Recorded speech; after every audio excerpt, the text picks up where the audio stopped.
네, 안녕하세요. 박중사입니다. 2024년 6월 5일 수요일 장마감 방송 하도록 하겠습니다. 자, 현재 시간은 이제 새벽 3시 20분 지나고 있고요.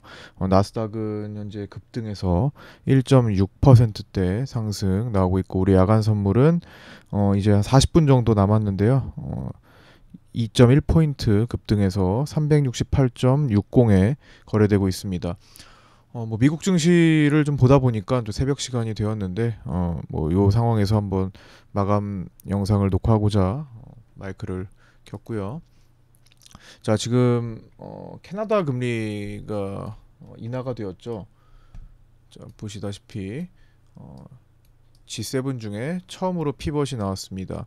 캐나다 중앙은행 4년여 만에 금리 인하 결정. 그리고 이제 내일 ECB도 금리 인하 전망이 지금 높아진 상태입니다. 미국이야 아직까지는 9월 정도의 금리 인하 확률이 70% 정도까지 지금 돼 있기 때문에 이때나 되어야 이제 가능성이 생길 것 같아요. 7월이나 6월은 거의 확률이 낮다고 지금 보여집니다. 어쨌든 캐나다 금리 인하 발표는 유럽의 금리 인하 가능성과 이제 이후에 미국 금리 인하 가능성도 이제 높이는 그런 결과가 되었고요. 일단 제일 먼저 금리 인하를 시작했기 때문에, 그리고 이제 좀 있으면 연속적으로 세계 주요국들의 금리 인하 결정이 있습니다. 6월 5일 캐나다 했고, 6월 6일 유럽 중앙은행, 12일 미국 FMC, 그다음에 14일에 일본, 18일에 호주, 20일에 영국까지 6월 달에 이렇게 금리 인하 일정들이 있습니다. 즉 시장 변동성 요인이 많아진 거죠. 요 사이에는 우리 네마니의 날과 미국도 그 다음 주에 네마니의 날이 있습니다. 그래서 변동성에 주의를 하셔야 될 것 같고요. 이 변동성은 반드시 하락만 이야기하는 것이 아니죠. 상승 쪽도, 그러니까 상승했다가 하락했다가 할 수 있는 것도 다 변동성이기 때문에 그런 것들에 주의를 하셔야 될 것 같습니다. 자, 오늘 우리 장 상당히 난이도가 높았습니다. 6월 5일 수요일 위클리 옵션 만기일이었는데 난이도가 상당히 높았죠. 변동성이 뭐 그리 크지는 않았지만 음, 뭔가 움직임이 합리적이지 않았다고 생각합니다. 일단은 장 초반에 갭 상승을 보여준 다음에 이런 부근에서 여기까지 움직이는 건 오케이. 이거는 충분히 그럴 수 있어요. 제가 제시해드렸던 장 전에, 장 시작 전에 제시해드렸던 1차 저항 라인과 1차 저항 라인과 그다음에 1차 지지 라인이 거의 일치하는 정도의 움직임을 빠르게 보였죠. 저항에서 지지까지 순간적으로 움직였기 때문에 여기까지 노리는 거, 저항에서 숏, 지지 부근에서 롱을 해서 적당히 먹고 나오는 정도. 그다음 저항에서 다시 저항을 활용했을 때 이제 문제가 생기는 거죠. 여기서 고민을 해야 되는 상황이 발생합니다. 이 오전 10시 반 이후에 이런 상승 구간에서의 횡보가 고민이 많이 들게 되는 움직임이었어요. 자, 첫 번째 이유는요. 수급이 서로 상반됐습니다. 어떤 수급이요? 위클리 옵션 만기이기 때문에 위클리 옵션 만기를 중점으로 두고 봐야 되는 것은 사실이죠. 위클리 옵션의 수급과 월물 옵션의 수급이 서로 상충됐습니다. 일반적으로는요. 위클리 옵션이 상승 방향이거나 하락 방향일 때 월물 옵션도 상승 방향과 하락 방향으로 개인들의 포지션이 진행이 됩니다. 근데 오늘은 정반대였습니다. 그렇기 때문에 여기서 서로 상반됐기 때문에 포지션을 잡고 매매하기가 굉장히 까다로웠죠. 위클리 옵션 만길이니까 위클리 옵션에 초점을 맞춰야 되는 것 같은데도 월물 옵션의 분위기가 너무 커지고 있고 금액이 계속 올라오고 있고, 그럼 세 번째 이제 선물을 따져가지고 이제 매매를 해야 되는 거죠. 선물이 뭐 왕창 4, 5천억대로 이제 확장되고 막 그런 것도 아니었습니다. 물론 4천억, 장중 4천억까지 갔다가 매도했다가 그 플러스까지 마이너스 4천억에서 플러스 4천억까지 오고 가는 큰 변동성을 보인 것도 사실인데, 한쪽으로 크게 커진 것도 아니에요. 물론 여기를 기준으로 놓고 보면은 아침 9시 초반을 기준으로 놓고 보면은 여기 요 지점부터 기준으로 놓고 보면 8천억을 산 거기 때문에 한쪽으로 쏠렸다고 볼 수도 있습니다만 제로를 기준으로 봤을 때는 또 엄청나게 확장된 건 아닙니다. 그래서 사실상 선물을 놓고 보면은 위클리와 선물이 오늘 상방이었기 때문에 상방이 유력하긴 했죠. 그러나 월물의 콜옵션이 올라오는 게 만만치 않아서 까다로웠다라는 겁니다. 그래서 이 개인의 월물 콜옵션이 진짜 개인일까 하는 생각도 의심이 들고 그래요. 그래서 오늘 순간적으로 100억까지 찍고 78억으로 끝났는데 보통 요 정도의 개인 콜이 들어오면 시장은 흔들기 마련입니다. 근데 오늘은 거의 그러한 모습이 나타나지 않았습니다. 결국에는 개인들이 위클리 풋옵션 중심으로 양매수를 했죠. 근데 시간이 가면 갈수록 개인들은 위클리 풋옵션에 치중된 거래를 했습니다. 그렇기 때문에 얘만 다 녹아버리는 그런 결과로 진행이 됐죠. 거기에 선물이 터닝했으니까. 이렇게 터닝까지 나온 경우라서 사실 난이도가 더 높아진 거예요. 장 초반에 분명히 여기까지 진행됐을 때는 외국인들이 4천억이나 매도를 했었죠. 그러니까 마치 5천억 이상, 5천억 기준에는 넘어가진 않았습니다. 제가 5천억 넘어가면은 한쪽으로 쏠릴 가능성이 높다라고 말씀을 드리는데 5천억이 넘어가진 않았어요. 그래서 지난번처럼 3주 전 정도에 보였던 이 급락 후 급등 현상 여기죠. 여기 두 번 연속으로 이때도 5천억이 넘어갔었죠. 예, 급락하고 급등하고 급락하고 급등하고 했던 현상이 뭐 완전히 재현된 건 아닙니다. 금액이 다르기 때문에 어쨌든 근데 꽤나 4천원까지 매도했던 거는 꽤나 많이 매도했던 건데 그거를 다 돌려놨으니까 매수의 힘이 분명히 강했던 것도 사실이죠. 그래서 오늘은 개인 콜옵션이 이렇게 78억, 장중 100억까지 늘어난 게 가장 까다롭게 했던 원인인 것 같습니다. 이것만 없었으면 조금 편하게 상승 포지션으로 베팅하는데 문제가 없었을 거라고 생각합니다. 위클리 옵션도 이제 어쨌든 양매수긴 하지만 풋 옵션이 더 훨씬 많았기 때문에 오후로 가면 갈수록 그리고 기본적으로 오늘 위클리 옵션의 범위가 한정적이었어요. 그래서 많이 올라갈 것 같지도 않고 그렇다고 해서 많이 내려갈 것 같지도 않고 하는 그 정도의 움직임이었는데 상방 위에서 범위의 상단에서 놀았습니다. 오늘 제가 이제 위클리 옵션 매도 포지션을 분석해 가지고 오늘의 장 범위는 367.5에서 362.5 사이가 될 것이다. 그게 확률이 80%다 라고 말씀을 드렸습니다. 자, 근데 거의 상단에서 약간 오버하는 위치까지도 있었죠.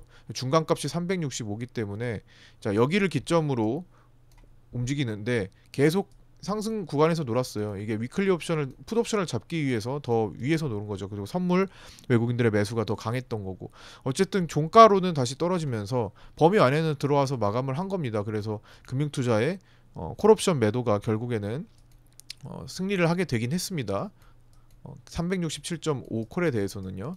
근데 조금 다소 까다로운 상단에서 좀 오래 놀았다라는 겁니다. 그래서 장 초반의 수익을 충분히 볼 수 있었고 오후장에는 매수 쪽으로 그냥 개인 월물 콜옵션을 무시한 채 그냥 외국인들의 선물 매수 방향과 위클리 옵션에 치중했다면 그래도 이런 지지 부근에서 롱 포지션을 활용하거나 했을 텐데 좀 어려웠다고 보여집니다. 그래서 요 수익을 지키려면은 요거 하고 맞춰야 되겠죠. 그리고 난이도가 높다라는 판단을 하면서 보수적으로 물량을 더 태우지 마시고 대처하는 방식으로 만약에 손실을 풋옵션 쪽으로 막 공략하거나 선물 매도 쪽으로 공략하면서 손실을 보게 된다면 잘 끊어내서 일단 좀 관망하는 쪽으로 오늘 어려운 날이네 그럼 오늘보다는 조금 더 다소 쉬운 날에 공략해야겠다 이런 마인드로 축소 거래를 하는 방식이 좀 필요했던 오후장이었던 것 같습니다. 그러니까 상승 베팅하는데 이 월물 콜옵션이 조금 방해해서 조금 까다로웠다 이렇게 어쨌든 요약할 수 있을 것 같습니다. 그래서 오늘 시작 체크 포인트 이제부터 이제 하나씩 정리를 다시 해보면 위클리 옵션 만기일 수급 중요했고요. 미국 고용 둔화의 전날이죠. 국채 금리가 2개월 내 최저치로 하락한 상태였습니다.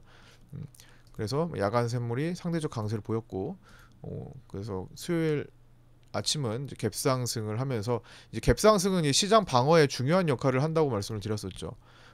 그 전날에 음봉으로 완전히 깨지지 않은 상태에서 마감을 했죠. 포지션도 대부분 하방의 무게감을 1차로 둔 그러니까 최선책은 외국인들과 기관들 합쳐서 최선책은 하방이었습니다. 그러나 차선책은 상방이 있었죠. 포지션 분석할 때 반드시 최선책으로 가진 않습니다. 그래서 차선책 상방이 있었습니다. 상방으로 갈 것 같으면 최선책을 포기하고 차선책을 살리는 방향으로 가면서 방법을 취한다 말씀드렸죠. 어떤 방법이요? 선물 포지션에 롤오버를 하게 됩니다. 그래서 금융투자가 지금 매도 포지션에 선물을 많이 갖고 있기 때문에 올라가면 불리합니다. 그래서 매도 포지션에 롤오버를 준비를 하게 될 거예요. 그래서 이제 남은 내만여 날까지 5거래일 동안은 롤오버 중심. 근데 롤오버도 매도 포지션 롤오버가 유리하려면 6월, 9월 스프레드가 현재 이론 스프레드인 한 2.0에서 2.1 정도 보다 높은 구간에서 해야 됩니다. 근데 지금 계속 거래가 스프레드가 한 2.35에서 2.40 정도로 거래가 되기 때문에 매도 포지션의 롤오버가 유리해요. 아직까지 스프레드 거래는 크게 나오지 않습니다. 오늘 스프레드 거래를 보면요. 오늘 스프레드 거래는 902계약밖에 안 나왔어요. 2.35로 끝났고 902계약 거의 나오지 않습니다. 아직까지는요. 심지어 만기가 6거래일 남았는데 8거래일 남은 시점보다 거래량이 줄었어요. 즉 지금 롤오버 거래가 거의 없다라는 겁니다. 롤오버 거래는 언제 나오냐? 보통 5거래일 안쪽으로 들어갔을 때부터 시작됩니다. 4거래일, 3거래일, 2거래일 전날 해가지고 롤오버가 많이 나옵니다. 이제 승부를 보다가 실패한 것들을 넘기는 거죠. 이번에 승부가 안 나겠다는 거는 포지션을 넘긴다 생각을 하시면 됩니다. 근데 이렇게 올라가면 이제 금융투자의 매도 롤오버가 많아질 거고요. 스프레드 보면서 이제 외국인들은 지금 누적 매수가 한 1조 원 정도 되는 것 같으니까 어쨌든 매수가 유리한 상태, 올라가는 게 유리한 상태죠. 그래서 그거는 6월 만기 전까지 해가지고 움직임을 보면서 아마 결정을 할 거고요. 어쨌든 뭐 차선책으로 갈 확률이 이제 높아졌습니다. 약간의 상방 372.5가 강한 저항대가 있는 것은 여전히 유효합니다. 여기 372.5 지난번에 막혔던 자리를 다시 한번 시도하러 가는 과정일 수 있습니다. 여기 거래가 가장 많이 나왔던 매물, 여기 이 매물 집중 지역 4월 달에 외국인들이 선물을 6조 원 가까이 6조 원 정도 가까이 사서 판 것, 그다음 4조 원 정도 외국인이 사서 일부 판 것 이후에 다시 남은 선물을 매수 쪽으로 돌리는 방향. 근데 제한적인 상태, 여기가 막히겠죠. 그래서 저기까지 다시 시도를 충분히 할 수 있습니다. 특히나 지금 이 시간에도 이제 4시에 야간 선물이 마감인데 이제 한 20분 정도 남았거든요. 그래서 이런 상황에서 지금 벌써 369까지 올라갑니다. 나스닥이 벌써부터 1.8%까지 올라가네요. 얘기하는 동안에.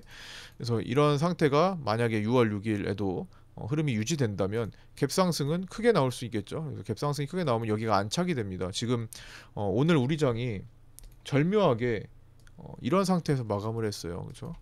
자, 위에서 내려오는 빗각 추세대의 저항점. 자, 여기 자세히 보시면 자, 위에서 내려오는 빗각 추세대의 저항점과 아래에서 올라오는 빗각 추세대의 지지라인, 지지점을 모두 찍는 하루였죠. 여기 이거 이탈도 안 했습니다.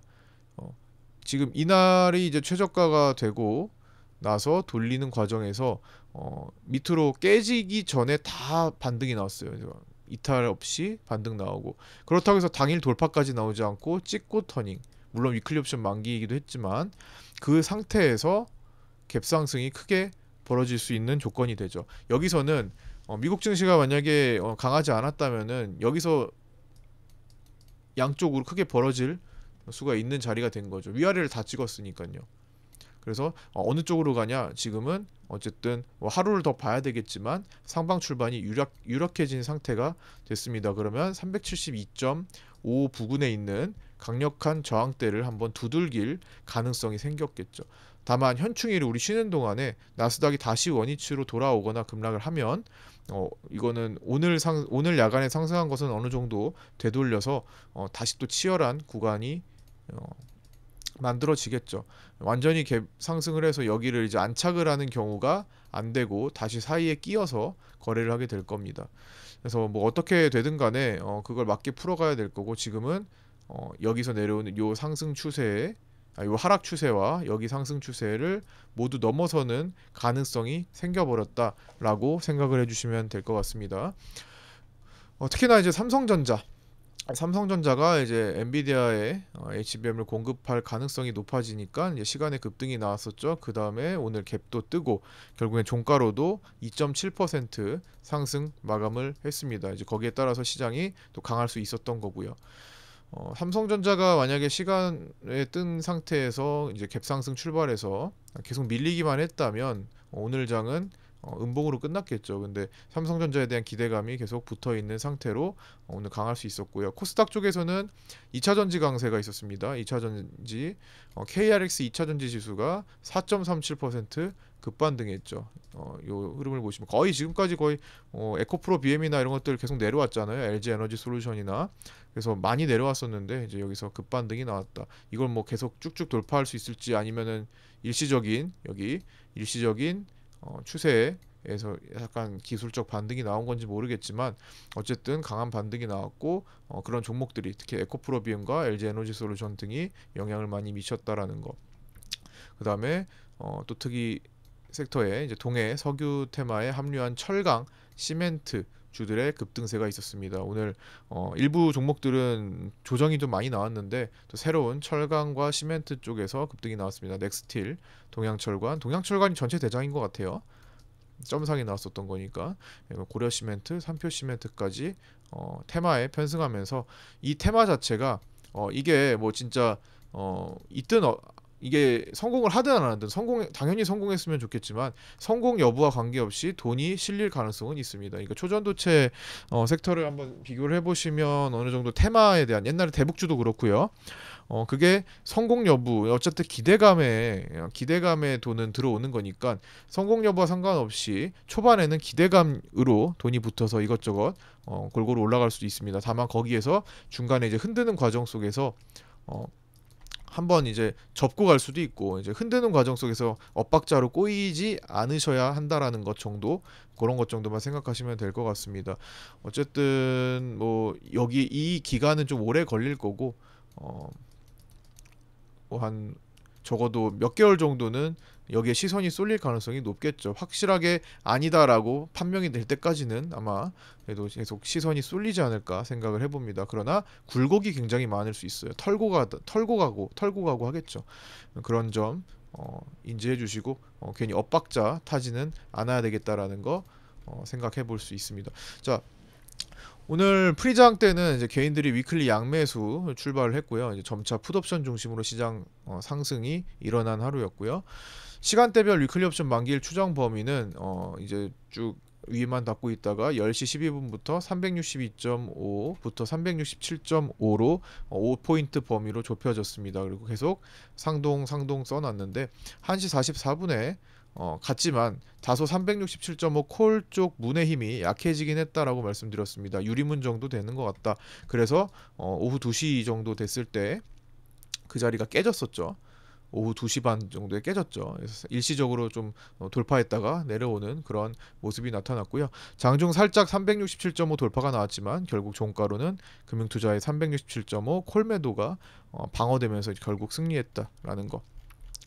365 오늘 장중에 365 월물 콜옵션에서 왕개미가 잠깐 소액 들어오긴 했어요. 눈도장 정도 찍었는데 금방 나갔습니다. 이제 콜옵션에 들어왔기 때문에 오늘 상승 쪽으로 약수익을 주고 그냥 바로 나가더라고요. 3억 정도 들어왔었고요. 그래서 큰 의미는 없었습니다.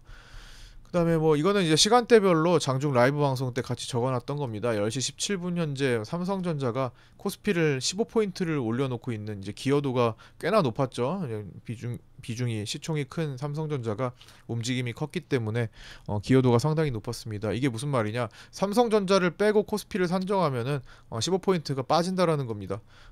종가로는 이제 14.3포인트에 기여를 했고요. LG 에너지 솔루션이 6포인트 끌어올렸는데 종가로는 이제 4포인트 정도 끌어올렸습니다. 그러니까 이 두 종목을 빼면은 18포인트 이상 빠진다라는 겁니다. 시총 최상위 종목의 변동성이 컸고요. 증시 움직임에 영향을 평소보다 더 강하게 미쳤다라는 거. 그다음에 요거 시간대별로 이제 슈퍼개미가 아니라 이제 대중개미 중심으로 이제 월물 콜옵션에 등장한 것을 말씀드리는 건데 오늘 콜옵션이 이제 아까 100억까지 올라왔다고 말씀드렸잖아요. 여기 지금 개인 콜옵션, 자 개인 콜옵션을 찍어 보면은 요 파란색 선 여기서 100억까지 올라왔었죠. 순간적으로. 근데 10시부터 계속 올라왔습니다. 이거 과연 이번에는 이게 왕개미 스타일인가 이렇게 해서 봤더니 그런 흔적은 거의 나타나지 않았습니다. 그래서 골고루 365 콜부터 375 정도의 콜옵션 사이에 골고루 베팅하는, 특히 375 콜에 많이 들어가긴 했는데 전체적으로 이제 골고루 베팅하는, 즉 대중개미 스타일인 것 같다라는 걸 써둔 겁니다. 그때 이제 실시간으로 말씀드리기도 했고요. 그래서 더 끌고 가는 걸지도 모릅니다. 보통은 이제 왕개미가 빠르게 진입하면 그거를 바로 털어내는 경우가 최근에는 되게 많았잖아요. 왕개미가 막 수십억씩 콜옵션 타고 들어오면은 밑으로 흔들어 가지고 떨구고, 풋옵션 들어오면 위로 막 급등시켜가지고 떨구고.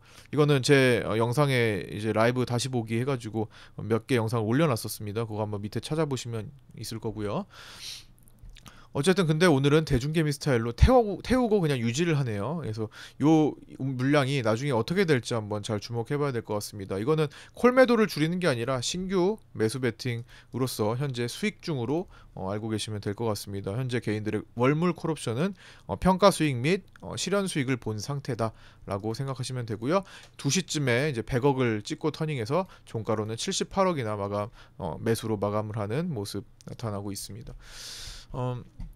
시장이 외국인 선물과 개인 위클리 풋옵션 영향으로 견고하게 유지되면서 개인 월물 콜옵션 비중을 높여가고 있다라는 건 장중에 써드린 거고요. 위클리 옵션과 월물 옵션의 방향성이 서로 상반되면서 오후장으로 갈수록 시장 난이도가 매우 높은 모습을 나타냈습니다. 일반적으로는 개인 콜옵션이 크게 증가하면 시장 상승은 제한되거나 아래로 흔드는 경우가 많지만, 최근 월물 콜옵션이 100억급으로 들어왔다가 다음날 급등의 수익 청산한 사례도 있었습니다. 이게 3월 20일 최근 사례죠. 몇 개월 안 됐죠. 3월 20일에 여기입니다. 여기 때 이제 개인들이, 대중개미들이 이제 콜옵션을 105억, 골고루 105억을 산 다음에 다음날 급등이 나왔는데 이때 콜옵션을 다 청산했죠. 이때는 마이너스 208억이 나왔습니다. 굉장히 크게 콜옵션 수익이 나서 부풀어진 상태에서 매도 금액을 더 키워서 매도가 나온 겁니다. 이때 콜옵션 개인 수익이 엄청나게 컸었죠. 그 상태에서 더 올라갔다가 이제 내리꽂은 그런 때가 됐고요. 작년 12월 말에는 이제 개인 콜옵션이 그때도 엄청나게 많이 올라왔었을 때 있었죠. 그때 이제 개인들이 콜옵션을 뭐 수익금이 한 900억 정도 추산되는 정도까지 올라갔는데 어떻게 했어요? 그때는 누적을 많이 시켰는데 익절을 안 했습니다. 여기서 엄청난 콜옵션 수익이 있었는데 익절을 안 하고 이날 1월 11일 만기일까지 1월 11일 옵션 만기일까지 내려오면서 콜옵션을 다 날려버렸어요. 그래서 그런 적도 있었고 여러 가지 사례들이 있습니다. 근데 100억 원 이상 이제 진입했던 적, 물론 6월 5일 수요일은 100억 원을 넘지는 못했죠. 그냥 순간적으로 찍기만 했었고, 그래서 100억 원이랑 데이터가 좀 다르긴 한데 어쨌든 100억 원대로 종가를 마감하는 경우는 드문 일입니다. 흔치 않은 일이에요. 그래서 그때 이제 12월 때 한번 있었고 1월 11일에 한번 있었고요. 12월 26일, 그러니까 정확히 말하면 12월 26일, 1월 11일, 그다음 3월 20일 이렇게 요 정도밖에 없었습니다. 어디야? 3월 20일이면 여기죠. 요 정도밖에 없었습니다. 100억 원. 최근에 이제 개인들이 100억 원 넘게 콜옵션을 매수했던 지점입니다. 근데 그 사례가 이제 개인들한테 수익을 일단 주고 청산을 하든 안 하든 일단 준 적이 많았다라는 거. 주고 이제 흔들어대거나 하겠죠. 근데 이제 슈퍼개미나 왕개미 스타일로 이제 뭉텅이로 들어오는 경우에는 바로바로 떨군 적이 더 많았고, 뭐 그렇게 좀 구분을 하시면 될 것 같습니다. 물론 12월 달에는 왕개미랑 같이 섞어서 들어오긴 했어요. 너무 많아가지고 그때는 개인 콜옵션이. 그래서 이제 개인 콜옵션 때문에 오늘 까다로운 날이었다라는 걸 계속 강조드리고 있고요. 개인들은 공격적으로 월물 콜옵션을 지속적으로 늘리고 있던 상황이었습니다. 375 콜이 가장 공격적이고요. 375 개인 콜옵션은 오늘 36억 정도까지 확대가 된 것으로 보입니다. 매수가 36억이나 들어왔다라는 걸 말씀드리는 거예요. 굉장히 많이 들어온 거죠. 한 행사가에, 그것도 가격대가 1.0 수준에 있는 옵션물을 37억까지 들어왔다라는 건 굉장히 많이 들어온 겁니다. 그래서 오늘 위클리 옵션 만기 종가 싸움에 코스피 200이 367.47에서 진입해서 366.44로 끝났고요. 365 콜옵션은 이제 개인과 외국인의 베팅이 있었고 367.5 풋옵션은 개인들의 베팅이 있었는데 이 둘 간의 결제 싸움이 일어났는데 결국에는 367.5 풋이 조금 더 살아나는 그런 경향을 보이면서 끝났습니다. 근데 어차피 다 죽었다가 조금 살린 거라서 큰 메리트는 없었고요. 이 개인 여기 개인이 더 많았습니다. 367.5 콜에 개인이 베팅한 게 훨씬 많았기 때문에 367.5에 대해서는 좀 마지막에 결제를 안 시키는 그런 결과가 나왔고요. 어쨌든 뭐 그 자리는 금융투자의 콜매도 자리였기도 하니까요. 367.5 콜옵션은 0.19에서 진입해서 0으로 끝났고 367.5 풋옵션은 0.61에서 진입해서 1.06으로 끝났습니다. 결국 범위로 갖다 놓는 종가 모습이었고요. 금융투자의 367.5 콜매도가 위협받았음에도 불구하고 콜매도를 크게 축소하지 않았던 게 종가로 수익을 보게 된 모습으로 나타났습니다. 그렇게 해서 결과를 추정해 보니까요. 위클리 옵션 이번 주는 외국인들이 24억 수익을 봤고요. 개인은 22억 손실을 본 것으로 추정됩니다. 오늘 풋옵션에서 많이 대거 손실을 봤죠. 금융투자는 이제 5억 손실 본 것으로 추정되고요. 자, 이제 종가 부근에는 개인이 월물 콜옵션을 이제 78억 정도 매수를 유지하고 끝났고 외국인들이 선물을 좀 3시 이후에 축소를 했습니다. 보시다시피 외국인들이 선물을 막판에 조금 축소하는 모습이 보여졌죠. 그다음에 이제 4천억에서 플러스 1,771억 이제 조금 바뀌어가지고 1,771억으로 끝났고 막판에 환율이 살짝 반등했지만 지금 야간에는 1,370 언더로 내려와 있습니다. 투신이 종가의 선물 신규 매수를 약 3천억 정도 추가 베팅하는 모습이 나타났고요. 프로그램 비차익도 코스피 매수가 한 2,600억대로 늘어나는 모습이 나타났습니다. 이제 남은 일정은 6월 7일에 이제 금요일 엔비디아 액면 분할 있고요. 미국 5월 고용 보고서 공개가 있습니다. 다음 주에 FMC가 또 있고요. 12일에. 그다음에 그게 끝나면 이제 바로 6월 선물 옵션 동시 만기일이 있어서 변동성이 큰 장세가 예고가 되어 있습니다. 아까 전에 말씀드렸던 이제 금리 결정되는 일정도 많고요. 그래서 오늘 좀 어려운 날이었는데도 초반에 이제 라인을 잘 타고 들어가서 수익을 보신 우리 파생반 회원님들 계시는데 많지는 않죠. 오늘은 좀 보수적으로 좀 축소 거래를 하셨거나 아니면은 후반부에 조금 고전하셔가지고 오늘은 좀 패스를 하셨거나 한 것 같습니다. 올려주신 분들 너무 축하드리고요. 감사드립니다. 994만원, 1420만원. 이거는 이제 주식 선물 좀 이용하셔가지고 주식 선물 지금 같이 공략했던 게 관점 드렸던 게 최근에 좀 다시 급락이 좀 나오면서 거기에서 좀 수익을 보신 것 같고요. 77만원, 36만원, 666만원, 619만원 어려운 날임에도 불구하고 이렇게 큰 수익을 보신 분들 모두 축하드리고 저도 분발하도록 하겠습니다. 모두 올려주셔서 감사드립니다. 자, 저는 6월 7일 현충일 지나서 6월 7일 8시 20분에 아침 8시 20분에 유튜브 라이브 방송으로 찾아뵙도록 하겠습니다. 구독자 단톡방 아직도 안 들어오신 신규 구독자분 계시면 유튜브 댓글에 있는 오픈톡 주소로 문의 주셔서 입장하시기 바랍니다. 현충일 잘 보내시고요. 휴장일 잘 보내시고 금요일에 뵙도록 하겠습니다. 감사합니다.